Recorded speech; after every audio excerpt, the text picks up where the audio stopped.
Halo semuanya, perkenalkan nama saya Aprilia Fatimah Putri Cahayani dengan NIM 230301096, mahasiswa dari Teknik Informatika kelas H.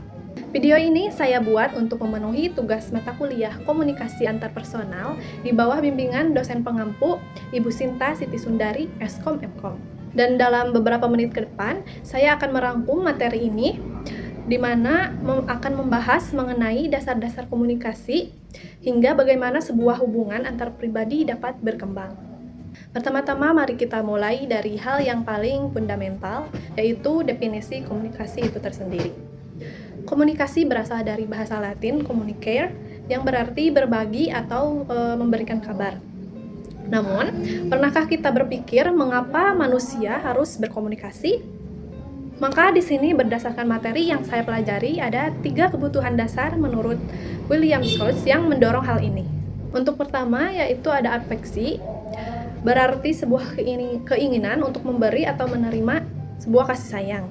Dan yang kedua yaitu inklusi, keinginan untuk merasa menjadi bagian dari suatu kelompok sosial. Dan yang ketiga yaitu kontrol, sebuah kebutuhan untuk mempengaruhi orang lain atau peristiwa dalam hidup kita. Tanpa komunikasi, ketiga kebutuhan dasar itu tentu tidak akan terpenuhi secara optimal. Selanjutnya, mari kita masuk ke topik komunikasi antarpersonal atau KAP.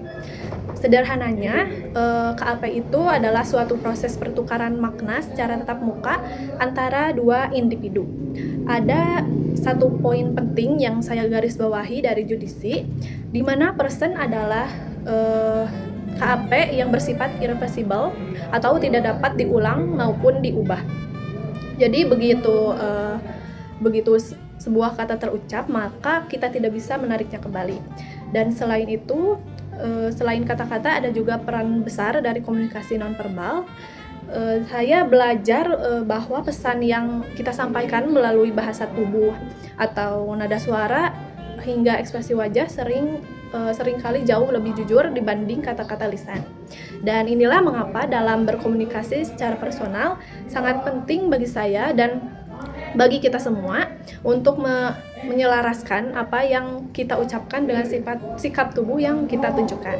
Dan ada bagian yang paling menarik bagi saya, yaitu sebuah teori mengenai perkembangan hubungan. Yang pertama ada teori jendela Johari. Teori ini mengajarkan bahwa keterbukaan diri atau self disclosure adalah kunci dari sebuah hubungan yang sehat.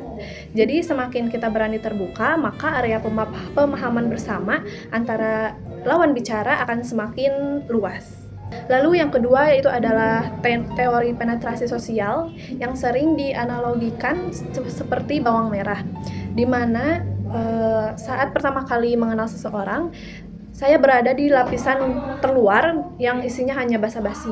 Namun seiring meningkatnya kepercayaan, saya mulai mengupas lapisan tersebut menuju ke arah yang pribadi. Dan proses ini membuat sebuah hubungan antar manusia memiliki kedalaman dan kualitas. Oke, mungkin demikian penjelasan singkat dari saya. Sebagai kesimpulan, komunikasi bukan sekedar menyampaikan informasi, melainkan sebuah seni untuk memahami satu sama lain. Dan melalui mata kuliah ini, saya semakin menyadari betapa pentingnya kepekaan dalam setiap interaksi yang kita lakukan. Demikian rangkuman materi yang telah saya sampaikan. Terima kasih banyak kepada Ibu Sinta atas bimbingannya. Saya Aprilia, mohon pamit. Sampai jumpa di video selanjutnya. Wassalamualaikum warahmatullahi wabarakatuh.